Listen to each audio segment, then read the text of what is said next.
各位乡亲，这一暗，木天虽然倒伫眠床，目睭刻刻，心内却一直想起传道人迄句警告：身躯要困，心却困袂去。忽然之间，亲像天顶裂开，一道真强的光照落将蒙城。木天惊一跳，赶紧坐起来。这是做梦，还是真有异象？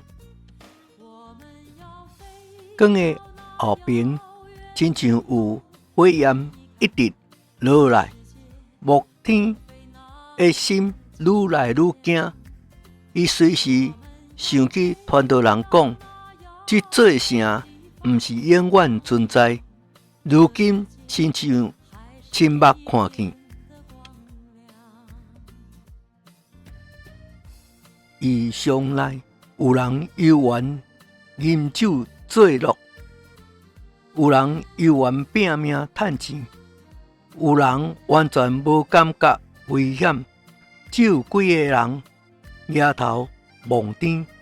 各位乡亲，人常常就是安尼。